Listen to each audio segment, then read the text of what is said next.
The notification arrived at 3 in the morning on a cold Tuesday in November. Maya Chen was sleeping in her small apartment above her grandmother's noodle shop when her phone buzzed with a message that would change everything. She ignored it at first, thinking it was spam or another reminder about her overdue electricity bill. She was wrong. When she finally looked at the message 6 hours later while eating cold rice for breakfast, her tired eyes went wide. The letter was written in symbols she had never seen before, but somehow she could read every word as if they were English. It said that she had been accepted into the Celestial Academy of Universal Excellence, the most powerful military and scientific institution in the known galaxy. Her training would begin in 72 hours. A transport ship would arrive at the coordinates provided. Maya read the message 5 times, then she laughed because this had to be a joke. She was nobody. She was a 22-year-old woman who had failed her university entrance exams twice. She worked part-time at a convenience store and helped her grandmother cook noodles on weekends. She had never applied to any academy, especially not one from outer space.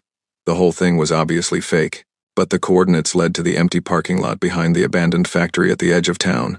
And Maya, being the curious person she was, decided to go there just to see what would happen. Maybe someone was filming a prank video. Maybe she could get famous on the internet for being a good sport about it. 72 hours later, Maya stood in that parking lot with a small backpack containing 3 changes of clothes, a toothbrush, her grandmother's lucky jade bracelet, and a bag of dried fruit snacks. The night was cold and silent. Nothing happened for 20 minutes. Then the sky opened. A ship the size of a football stadium descended through the clouds without making a sound. It was black and silver and shaped like a teardrop. And Maya's legs stopped working. She wanted to run, but her body refused to move. A beam of blue light shot down from the ship and surrounded her. And she felt herself rising into the air like gravity had stopped being a rule she needed to follow. When she woke up, she was lying on a floor that felt like warm glass. Strange creatures stood around her in a circle, staring down at her with expressions she could not read because their faces were not human faces. Some had scales, some had fur, some had skin that changed color as she watched. One of them had no face at all, just a smooth surface where eyes and nose and mouth should be. A being with silver skin and 4 arms stepped forward. It wore a uniform covered in medals and symbols. When it spoke, Maya understood every word, though its mouth moved in ways that did not match the sounds she heard. Candidate 7,742,891. Species designation, human. Planet of origin, Earth. Sector, outer rim, unclassified. You have been accepted into the Celestial Academy. Your training begins now. Maya's voice came out as a whisper. There's been a mistake. The silver being looked at a floating screen that appeared from thin air. No mistake. The selection process is perfect. It has never been wrong in 40,000 years. You were chosen. Stand up, human. Maya stood up because she did not know what else to do. Her legs were shaking, and her heart was beating so fast she thought it might explode. Around her, the other candidates were already walking through doorways that led to different parts of the ship. They moved with confidence because they belonged here. Maya did not belong here. She belonged in a noodle shop in a small town on a planet these aliens probably could not find on a map. But she followed anyway because the alternative was floating in space alone, and that seemed worse. The Celestial Academy was not on a planet. It was a planet. The entire artificial world had been constructed 800,000 years ago by a civilization so ancient that even its name had been forgotten. The Academy now controlled this world and used it to train the greatest warriors, scientists, and leaders in the galaxy. Empires sent their most talented children here. Species invested their entire futures in candidates who might bring honor to their people. Maya was the first human to ever set foot on this world. She learned this during her orientation, which was conducted by a floating sphere that called itself an information guide. The sphere followed her everywhere for the first week, explaining things she did not understand, which was everything. Your species was discovered only 300 years ago. The sphere told her as she walked through halls made of crystal and light. Earth was classified as a primitive world with no notable resources or strategic value. Humans were marked as a pre-contact civilization and left alone. This is the standard procedure for developing species. Maya stopped walking. Then why am I here? How did I get selected? The sphere hummed for a moment. The selection process is confidential. However, I can tell you that every being in this academy was chosen because they possess extraordinary potential. The process scans all life in the galaxy and identifies individuals who could become great. You were identified. Therefore, You have potential. This answer did not satisfy Maya, but the sphere could not tell her more. She spent her first night in a room that was larger than her entire apartment back home. The bed adjusted to her body perfectly. Food appeared when she was hungry. A window showed stars she did not recognize. She cried for 3 hours and then fell asleep from exhaustion. The next morning, training began. The Celestial Academy taught 3 things: combat, science, and leadership. All candidates were expected to excel in at least one area and be competent in the others. Classes were held in rooms where gravity could be changed, time could be slowed, and reality itself could be bent for educational purposes. Maya walked into her first combat class feeling like she was about to die. The instructor was a creature from a species called the Varakith. It stood 3 meters tall and looked like someone had combined a lizard, a bear, and a nightmare. Its name was Master Zorvax, and it had won more battles than Maya could count. It looked at her the way someone might look at an insect. "You are the human," it said. The translator made its voice sound flat and cold. "I have read your file. You have no combat training, no genetic enhancements, no psychic abilities. Your species cannot even survive in vacuum for more than a few seconds. Why are you here?" Maya's mouth was dry. "I don't know." Master Zorvax made a sound that might have been a laugh. "Honest. Good. Honesty will help you when you fail. And you will fail, human. Everyone fails here. The question is whether you fail permanently or whether you get up and try again." The class began with a simple exercise. Candidates were paired together and asked to spar using only their natural abilities. No weapons, no technology, no psychic powers. Just bodies against bodies. Maya was paired with a being called Zenthor, who came from a species that had been genetically perfecting themselves for 10,000 years. Zenthor was faster, stronger, and smarter than any human could ever be. Zenthor was also only 16 years old. The fight lasted 4 seconds. Zenthor moved so fast that Maya did not even see it happen. One moment she was standing. The next moment she was on the ground with pain spreading through her ribs and stars dancing in her vision. Zenthor stood over her with what might have been pity in its large dark eyes. "Stay down, human. You are not built for this." Maya stayed down. She had no choice. Her body would not respond to her commands. Master Zorvax walked over and looked at her with an expression she could not read. 4 seconds. The worst performance in 300 years. "Congratulations, human. You have made history." Laughter filled the training hall. Candidates from 100 different species found this funny. Maya lay on the ground and felt shame burn through her like fire. She wanted to go home. She wanted to wake up and discover this was all a dream. She wanted to be anywhere else in the entire universe. But she was here. And she was stuck here. And she had to survive somehow. Maya's first month at the academy was the worst period of her life. She failed every combat test. She could not understand the basic principles of quantum physics that other candidates had learned as children. Her leadership simulations always ended with virtual civilizations collapsing or virtual armies retreating. She was the worst student the academy had seen in centuries, and everyone knew it. The other candidates did not bully her directly. Bullying was forbidden, and the punishments were severe. But they did not need to bully her. They simply ignored her. They looked through her as if she was not there. They spoke about her when they thought she could not hear, using words their translators did not bother to change into English because they were too rude, too dismissive, too alien for human language. Maya ate alone. She studied alone. She trained alone, staying in the combat halls long after everyone else had gone to sleep, throwing punches at training dummies that did not fight back. Her body was covered in bruises. Her mind was exhausted. But she kept going because stopping meant admitting that the universe was right about her. Stopping meant accepting that she was nothing. During her 6th week, something strange happened. She was in the combat hall at midnight, practicing a basic defensive stance that she still could not do correctly. Her arms were tired and her legs were shaking and her lungs burned with each breath. She was about to give up when Master Zorvax walked into the hall. The instructor stood in the shadows and watched her for a long time. Maya did not notice at first because she was too focused on not falling over. When she finally saw the massive creature standing there, she jumped in surprise and nearly hurt herself. "You come here every night," Master Zorvax said. It was not a question. Maya nodded because she did not trust her voice. "Why?" "You know you cannot win. Your body is weak. Your species is young. You have no advantages. Why do you keep training?" Maya thought about this question.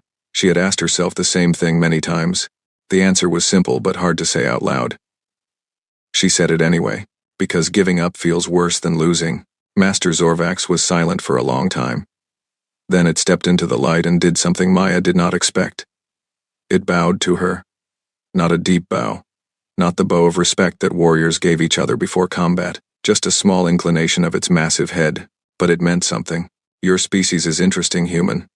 You have no natural weapons. You have no armor. You have no claws or venom or psychic shields. But you do not give up. I have watched you fail every day for 6 weeks, and you have not given up. I have seen warriors with every advantage surrender after a single defeat. You have been defeated 1,000 times, and you are still here. Maya did not know what to say. She stood there with sweat dripping down her face and pain throbbing in her muscles and waited for whatever came next. Tomorrow I will teach you personally, Master Zorvax said. Not the techniques I teach the others. Those are designed for bodies stronger than yours. I will teach you something older. Something I learned before I came to this academy, when I was young and weak and surrounded by enemies who wanted me dead. I will teach you how to survive. The lessons began the next day. Master Zorvax taught Maya things that were not in any textbook. It taught her how to watch an enemy's body and predict their movements before they happened. It taught her how to use an opponent's strength against them, how to redirect force instead of trying to match it, how to find the weak points that every creature had no matter how powerful they seemed. It taught her patience, which was the hardest lesson of all. You cannot defeat a stronger enemy by fighting the way they fight, Master Zorvax explained during one of their sessions. You must fight a different war. You must make them waste their strength on targets that do not matter. You must wait until they make a mistake, and when they make that mistake, you must strike with everything you have, and pray it is enough. Maya trained harder than she had ever trained in her life. She woke before dawn and ran until she could not run anymore. She practiced the movements Master Zorvax taught her until they became part of her body. She studied recordings of combat from hundreds of species, looking for patterns, looking for weaknesses, looking for any advantage she could find. Her grades did not improve immediately. She still failed most of her tests. She still could not compete with candidates who had been preparing for this academy since birth. But something was changing inside her. She was becoming something different than she had been before. During her 4th month, she faced Zenthor again in combat training. The match was supposed to be a simple sparring exercise, just like their first encounter. Zenthor approached her with the same confidence as before, expecting another easy victory. Maya saw that confidence in the way Zenthor moved, in the slight relaxation of Zenthor's stance, in the small smile on Zenthor's alien face. Master Zorvax had taught her to see these things. Master Zorvax had taught her that confidence could be a weapon, but it could also be a weakness. Maya did not attack. She waited. Zenthor moved first, expecting Maya to react the way she always had, the way weak creatures always did when facing stronger opponents. But Maya did not try to block or dodge. She let Zenthor's attack pass through the space where she had been a moment before. She moved not away from the attack but alongside it, turning Zenthor's momentum into a trap. Zenthor's eyes went wide as Maya grabbed the arm that had meant to strike her and used it as a lever. The movement was simple but perfect. Zenthor hit the ground hard enough to crack the training floor. For one perfect moment, Maya stood over her opponent with her foot positioned near Zenthor's throat, exactly where Master Zorvax had taught her to aim. The training hall was silent. No one had expected this. No one had believed it was possible. Then the moment ended and Maya stepped back because the match was over and she had won. She had actually won. For the first time since coming to this academy, she had defeated someone in combat. Zenthor stood up slowly. There was something new in those large, dark eyes now. Not pity. Not contempt. Something that looked almost like respect. How did you do that? Zenthor asked. I was watching for your movements. I should have seen that coming. Maya smiled for the first time in months. You were watching for the movements you expected. I showed you something different. Master Zorvax stood at the edge of the training hall and said nothing. But Maya saw the instructor's massive head nod once, just slightly, and she knew that something important had changed. Word spread quickly through the academy. The human who could not do anything had defeated a genetically perfected Korthan warrior. It should have been impossible. It went against everything the other candidates believed about the natural order of the universe. Strong species dominated. Weak species served or died. That was how things worked. That was how things had always worked. But Maya was still here. And she was learning. And she was getting better. The administrators of the academy noticed too. They reviewed recordings of her training sessions. They analyzed her combat style and her learning patterns. They compared her progress to the progress of every other candidate who had ever attended the academy. What they found disturbed them. Maya was not supposed to be here. The selection process that had chosen her was the same process that had selected billions of candidates over 40,000 years. It did not make mistakes. But when they looked at Maya's file, they found something strange. Her name should not have been in the system at all. There was no record of her being scanned. There was no record of her potential being measured. She had simply appeared in the acceptance list as if someone had added her manually. This was not possible. The selection process was automated and protected by security systems that could not be broken. No one could add names to the list.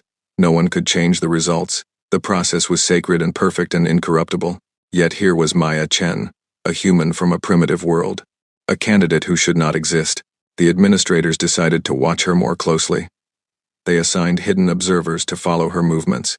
They recorded every word she spoke and every action she took. They were looking for answers to a question they did not yet understand. Meanwhile, Maya continued to train and study and fail and try again.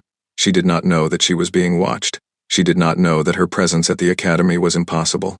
She only knew that she was here, and that she had to survive, and that maybe, just maybe, she was starting to understand how. The months passed like water flowing downhill, sometimes slow, and sometimes rushing, but always moving forward. Maya stopped counting her failures because there were too many to remember. She started counting her small victories instead. A technique mastered, a test passed, a sparring match that did not end with her bleeding on the floor. These moments were rare, but they kept her going. Her body was changing. The constant training had stripped away every soft part of her and replaced it with lean muscle that moved without thinking. Her reflexes had sharpened until she could react to attacks before her conscious mind even registered the danger. She had lost weight she could not afford to lose and gained it back as something harder, something that did not break as easily. Her mind was changing too.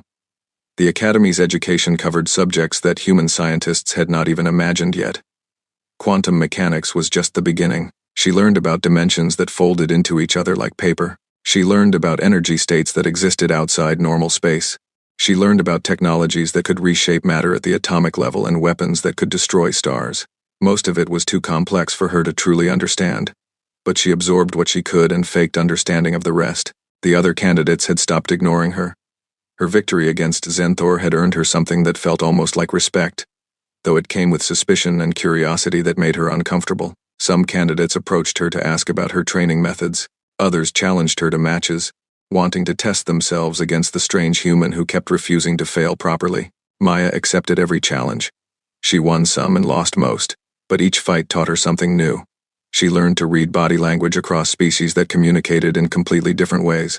She learned that fear was universal, that anger made creatures sloppy, that overconfidence created openings that could be exploited. She built a mental library of weaknesses and strategies that grew larger every day. Zenthor became something unexpected, a training partner. The Korthan had been humiliated by losing to a species considered inferior, but that humiliation had transformed into fascination. Zenthor wanted to understand how Maya had done it. They started meeting in the training halls after official classes ended, sparring and discussing technique and pushing each other to improve. "You think differently than we do," Zenthor said one evening after their practice session. They were sitting on the crystal floor, catching their breath, watching the artificial stars through the transparent ceiling. "We are raised to believe that strength determines everything. The strong survive, the weak die. It is simple. But you do not think this way." Maya considered this. On Earth, humans have not always been strong. We were small and soft and had no claws or fangs. But we survived because we learned to think around problems instead of through them. We built tools. We made plans. We worked together. That is how we became the dominant species on our planet. Dominant on a single world, Zenthor said. But there was no malice in the words. "You have not even begun to explore your own star system. Your technology is primitive. Your weapons are toys compared to what the galactic civilizations possess." "I know," Maya admitted. "But we are young. You said your species has been perfecting itself for 10,000 years. Humans have only had written language for about 6,000. Give us time."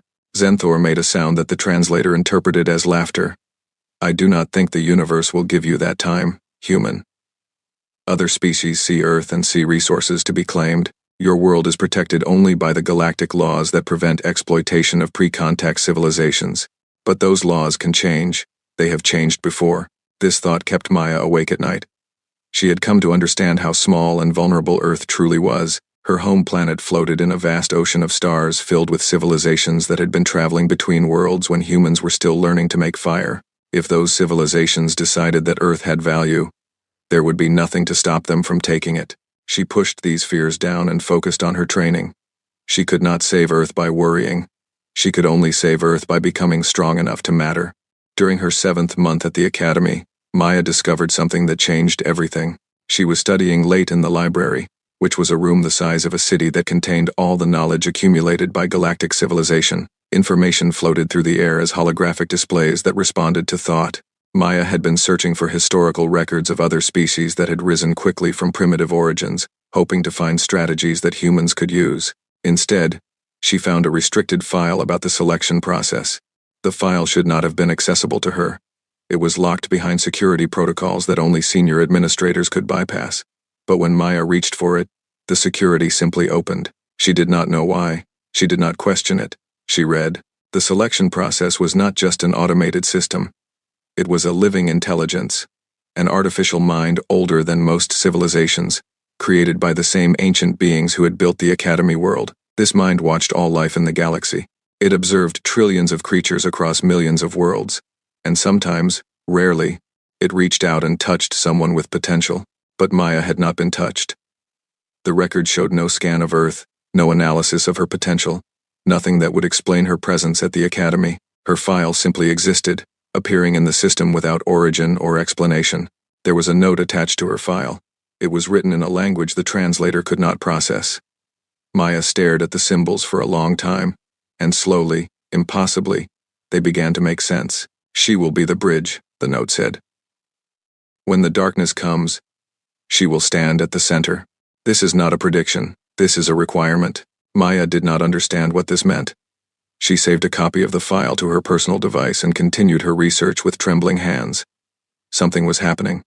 Something beyond her control. She had been placed here for a purpose, but she did not know what that purpose was or who had decided it. She kept this discovery secret. She did not tell Master Zorvax or Zenthor or anyone else. She continued her training as if nothing had changed. But inside, a new fire was burning. She was not just fighting to survive anymore. She was preparing for something. She did not know what. The academy year moved toward its midpoint. Candidates were sorted into tracks based on their performance and abilities.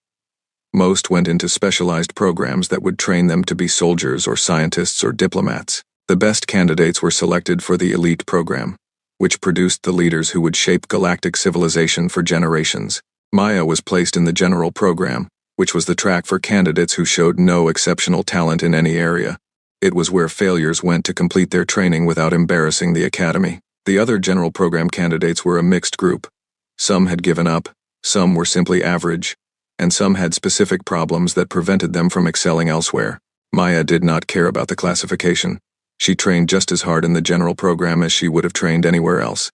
She continued her private sessions with Master Zorvax. She continued sparring with Zenthor and the other candidates who would practice with her. She kept studying the forbidden file she had found, trying to understand the prophecy or warning or whatever it was. Then the incident happened. It began with an alarm that echoed through the entire academy world. Every candidate stopped what they were doing. Every instructor paused mid-lesson. Every administrator looked up from their work with fear in their eyes.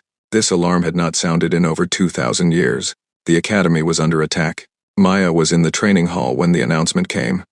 She ran to the viewing platforms with thousands of other candidates and watched as ships appeared in the space around the academy world. The ships were black and angular and did not match any design she recognized. They did not broadcast identification signals. They did not respond to communication attempts. They simply surrounded the academy and waited. "What are they?" Maya asked Zenthor, who stood beside her with shock on that familiar alien face. "I do not know," Zenthor admitted. "I have studied every known civilization, every warship design, every combat fleet in the galaxy. I have never seen anything like this." Master Zorvax appeared beside them. The massive instructor looked older than Maya had ever seen, as if centuries of hidden age had suddenly become visible. "They are the Voidborn," Master Zorvax said quietly. We thought they were extinct. We thought they had been destroyed in the wars before the Academy was built. We were wrong. The next hours were chaos. The Academy activated defense systems that had not been used in millennia. Candidates were ordered to their quarters and told to wait for instructions. Instructors prepared for combat. Administrators sent desperate messages to every corner of the galaxy, calling for help that might not arrive in time. Maya did not go to her quarters. She went to the command center. Not because she was supposed to be there, but because she needed to know what was happening. Security systems that should have stopped her opened at her approach, just as the library security had opened before. She walked through doors that only the highest administrators could access. She found the Academy's Council of Masters gathered around a holographic display of the attacking fleet. These were the most powerful beings in the institution, creatures who had shaped galactic history for thousands of years. They looked terrified. "The shields will not hold," one of them was saying. "The Void-born technology is too advanced. We have perhaps 6 hours before they breach our defenses. Our weapons are useless against their ships," another said. "We have fired everything we have. Nothing penetrates their armor. Evacuation is impossible. There are over 1 million candidates. We cannot transport them all before the shields fail." Maya stood in the doorway and listened. No one noticed her at first because they were too focused on their impending destruction. When Master Zorvax finally saw her, the instructor's expression was unreadable. "You should not be here, human," Master Zorvax said, but made no move to remove her. "What do the Void-born want?" Maya asked. "Why are they attacking?" The council exchanged glances. One of them, an ancient being whose species Maya could not identify, finally spoke. "The Void-born do not want anything in the way you understand. They are destroyers. They consume civilizations. They ended the First Galactic Age 800,000 years ago. They wiped out the beings who built this academy.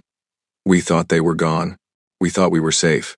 There must be something we can do," Maya insisted. "Some weakness, some way to fight back." "There is no way," the ancient being said. "The original builders tried everything. They were more advanced than any civilization that exists today. They created weapons that could shatter planets, shields that could survive the death of stars. None of it worked against the Void-born. In the end, they sacrificed themselves to banish the enemy. We do not know how they did it. The knowledge was lost." Maya thought about the file she had found, the note that said she would be the bridge, the prophecy or warning that someone had written in a language that only she could read. "Let me try something," she said. The council stared at her. A human from a primitive world asking to solve a problem that had destroyed civilizations. It was absurd. It was impossible. But they had no other options. Master Zorvax stepped forward. "She has proven herself to be unusual. She should not be here at all. The selection process did not choose her.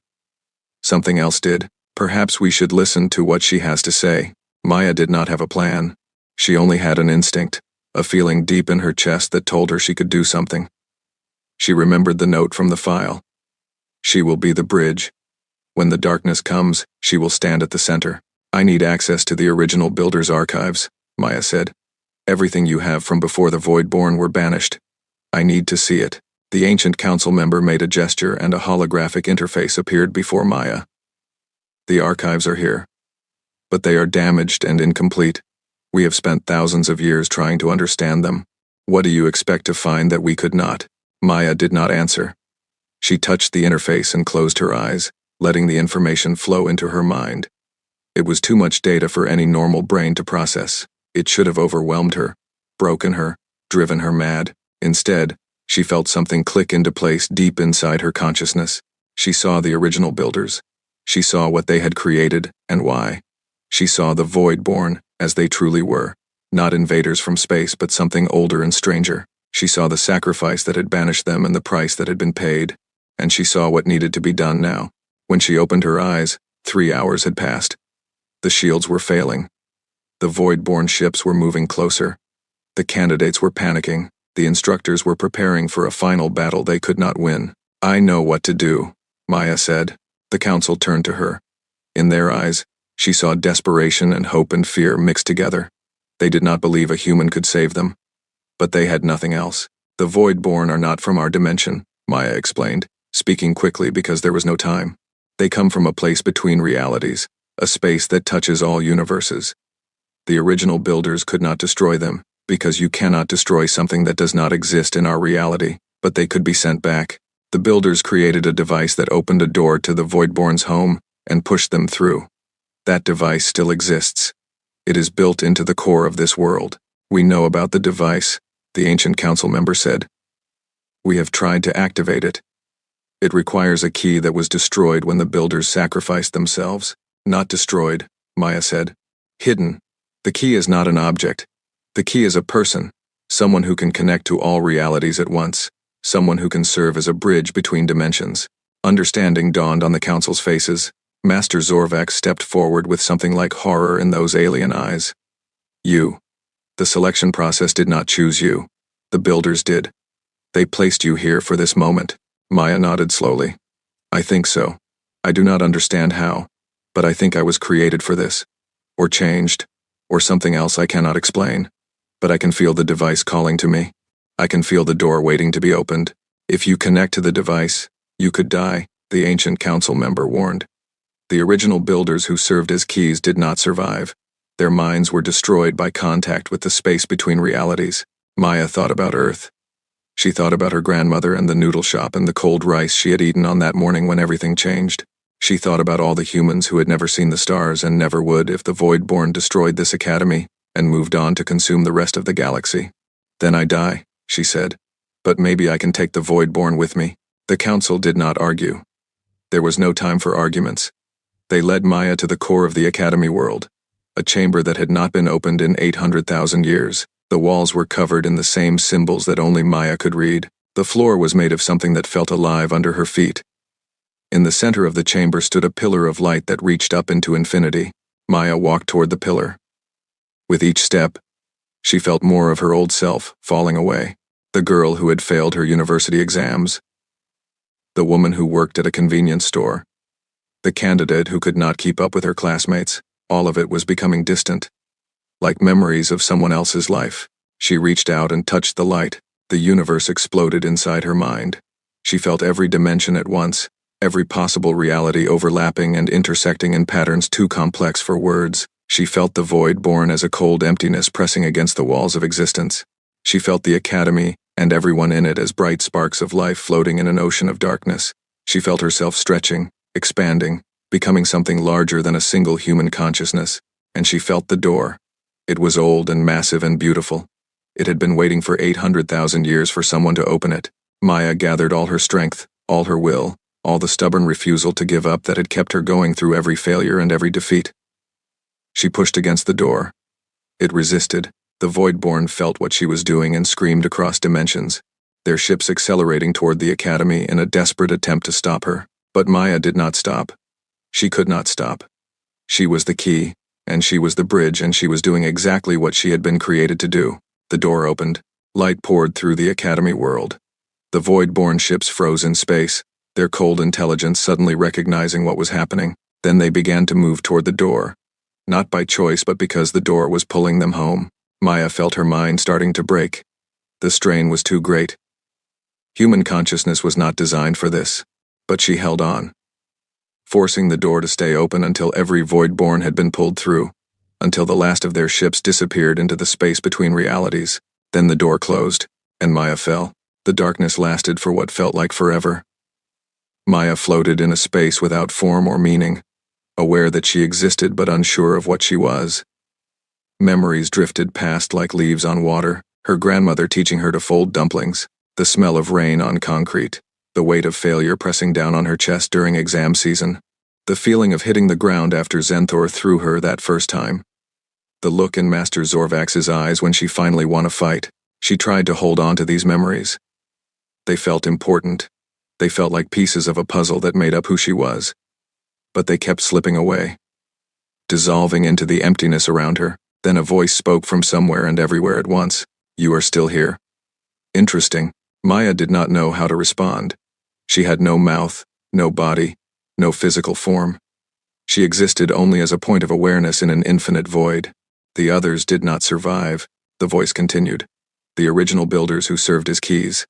Their minds could not handle the strain. They burned away within moments of connection. But you have been here for 3 days, and you are still aware. Still thinking. Still you. 3 days? It felt like seconds and centuries at the same time. Who are you? Maya managed to think the question, not speak it. I am what remains of those who built this place. We sacrificed our physical forms to banish the void, born the first time. But consciousness does not simply disappear. It transforms. We became part of the structure of this world, watching and waiting for the day when the Voidborn would return. Why me? Maya asked. Why did you choose me? We did not choose you, the voice said. We created the conditions for your existence. 800,000 years ago, we saw that the Voidborn would return. We calculated the precise moment of their arrival. We traced the lines of causality backward and found the species that would produce the individual capable of stopping them. Your ancestors were nothing special at that time, small creatures on a young planet, but they had potential. All living things have potential. We simply ensured that their potential would develop in the right direction. Maya struggled to understand. You shaped human evolution? For 800,000 years? Not shaped, guided, encouraged. Your species made its own choices. But we placed opportunities in your path. Technologies that would help you grow. Challenges that would force you to adapt. We watched generation after generation of your kind develop the traits we needed. Resilience, creativity, stubbornness, the ability to keep fighting when all hope was gone. When you were born, we knew you were the one we had been waiting for. The selection process didn't accept me, Maya said. The file said I shouldn't have been there at all. The selection process is a tool we created, the voice explained. We can override it when necessary. We added your name to the list because you needed to be at the academy when the Voidborn arrived. You needed the training that only this place could provide. The selection process could not understand why you belonged here because it does not know about the Voidborn or the door or the key. It only knows about potential as it exists in normal reality. Your potential is different. Your potential exists across dimensions. Maya thought about this for a long time. She thought about all the candidates who had looked down on her, all the instructors who had dismissed her, all the records that showed she was the worst student in centuries. They had measured her by the wrong standards. They had expected her to be a warrior or a scientist or a leader because those were the things the academy valued. But she was something else entirely. She was a weapon built for a single purpose, shaped by the hands of beings who had died before humanity learned to walk upright. What happens now? She asked. Now you have a choice. Your mind is still connected to the door between dimensions. You can release that connection and return to your normal existence. You will wake up in the Academy's medical facility with damage to your neural systems that may or may not heal. You will be a hero. You will be celebrated. But you will also be limited. The part of you that touched infinity will be gone, and you will spend the rest of your life feeling incomplete. Or you can hold on to the connection. You can remain as you are now, existing in multiple realities at once. You will have power beyond anything the galaxy has ever seen. You will be able to sense threats before they materialize, open doors between dimensions at will, and protect your species from any enemy that might threaten them. But you will never be fully human again. You will never experience life the way you did before. You will be something new, something that has never existed. Maya thought about Earth. She thought about the conversation she had with Zenthor about how vulnerable her home planet truly was. She thought about all the civilizations in the galaxy that were stronger and older and more advanced than humanity. She thought about what would happen if she returned to normal life and left Earth unprotected. Can I protect them? She asked. If I choose to stay like this, can I make sure no one ever threatens Earth? You can try. The future is not fixed, but you will have the power to fight for them in ways no human has ever been able to fight before. The choice was not really a choice at all. I'll stay, Maya said. I'll become whatever I need to become. Light flooded through the void, and Maya felt herself changing. Her consciousness expanded to fill spaces that had been empty. New senses opened up, senses that perceived reality in ways she could not have imagined before. She felt the shape of dimensions overlapping, the flow of causality connecting past and future, the living minds of trillions of beings scattered across the galaxy. And she felt Earth, small and blue and fragile, floating in the outer edge of the galaxy, home to 8 billion minds that had no idea how close they had come to extinction, home to a species that was just beginning its journey into the stars. Maya wrapped her consciousness around that world like a shield. Whatever came next, whatever enemies or challenges or catastrophes might threaten humanity, they would have to go through her first. She opened her eyes. The medical facility was white and quiet and filled with machines she did not recognize. She lay on a bed that had been adjusted for human physiology, surrounded by monitors displaying readings that made no sense.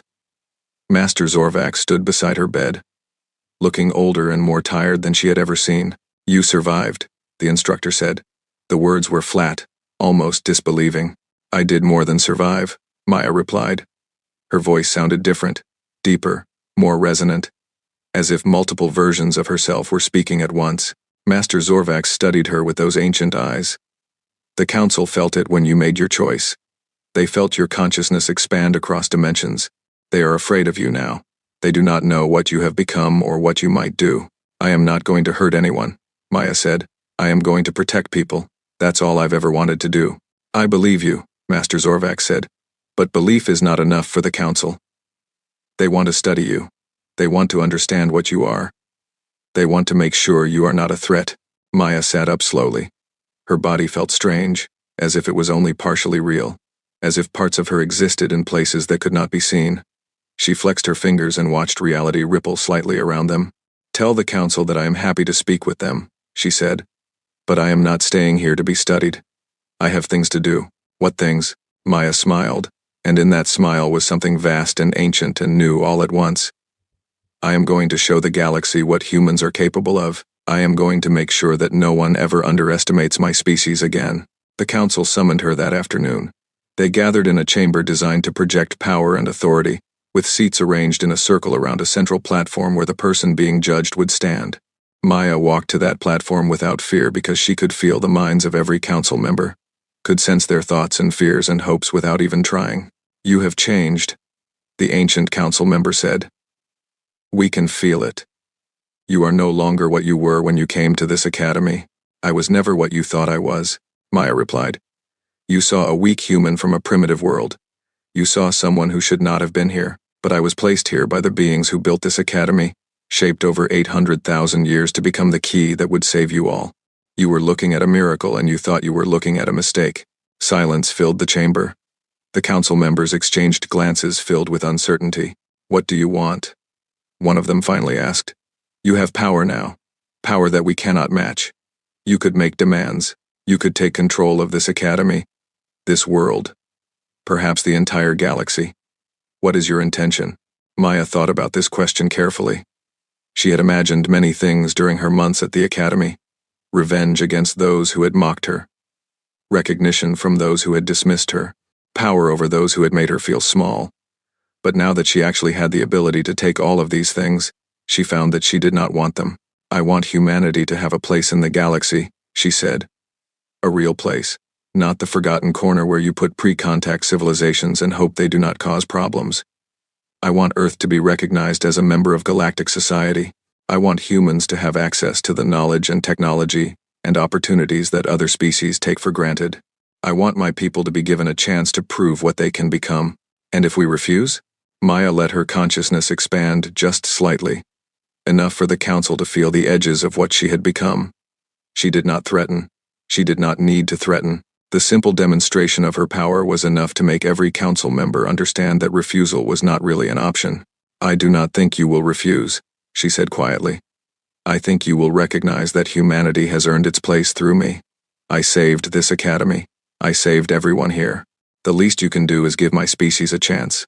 The council agreed to her terms because they had no choice. Within days, messages were sent to every civilization in the galaxy, announcing that Earth had been elevated from a pre-contact world to a provisional member of the galactic community.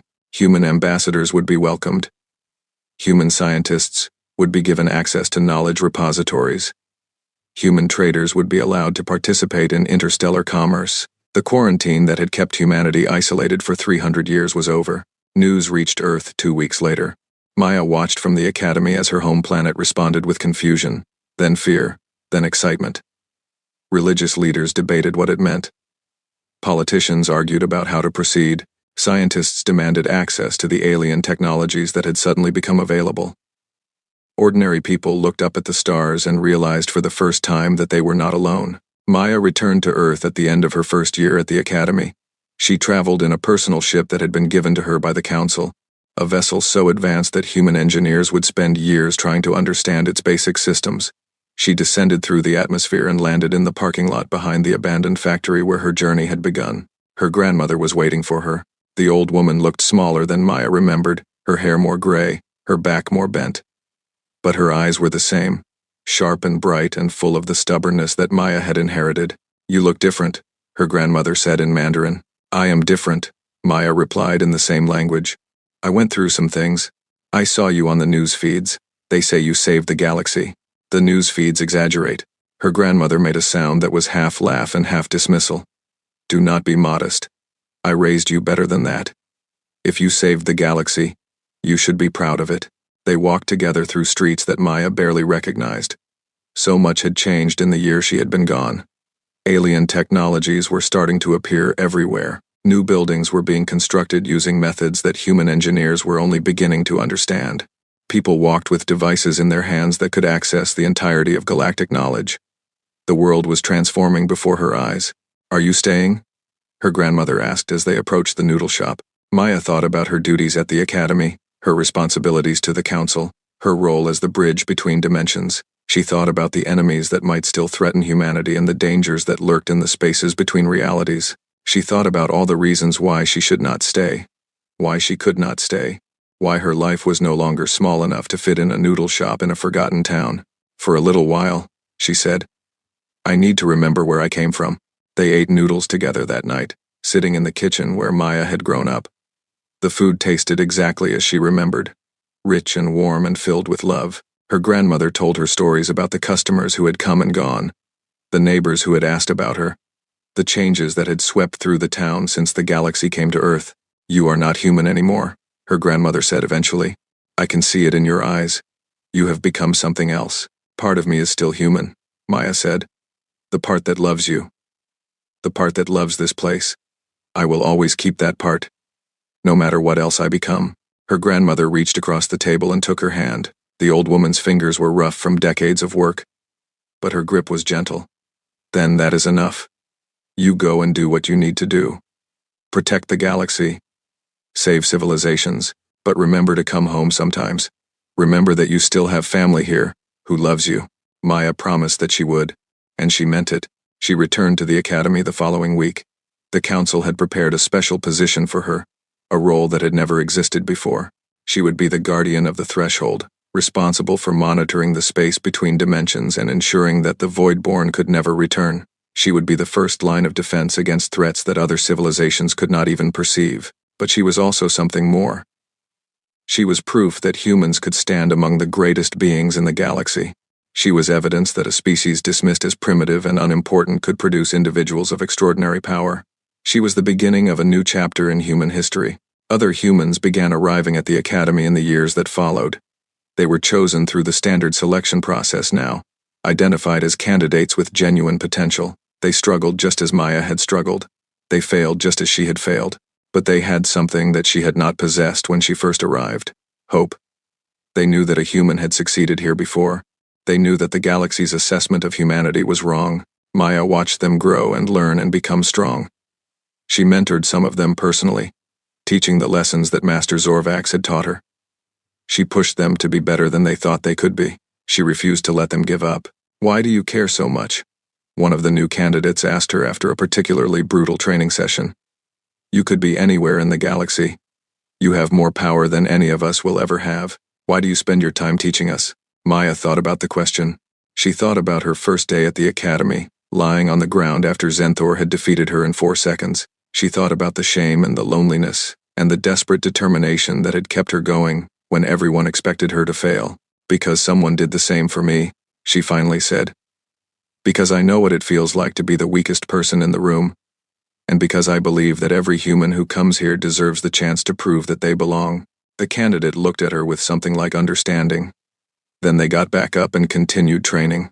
10 years after Maya first arrived at the academy, humanity had produced over 1,000 graduates. They spread across the galaxy as scientists and diplomats and warriors, carrying the name of their species into places it had never been before. They built alliances with civilizations that had ignored Earth for centuries. They discovered technologies that would transform human society. They proved, again and again, that the galaxy had been wrong to underestimate them. And Maya watched it all from her position as guardian of the threshold. She monitored the dimensions for threats. She protected the academy from dangers that no one else could perceive. She remembered her grandmother's words and returned to Earth when she could, eating noodles in the kitchen and telling stories about the wonders she had seen. She was no longer fully human. She existed in multiple realities at once. Her consciousness spread across dimensions that most beings could not even imagine. But she had kept the part of herself that mattered, the part that refused to give up, the part that loved her home and her family and her species. The part that was still, in the ways that counted, the girl who had been accepted by mistake. The galaxy had expected her to fail. The Academy had recorded her as the worst student in centuries.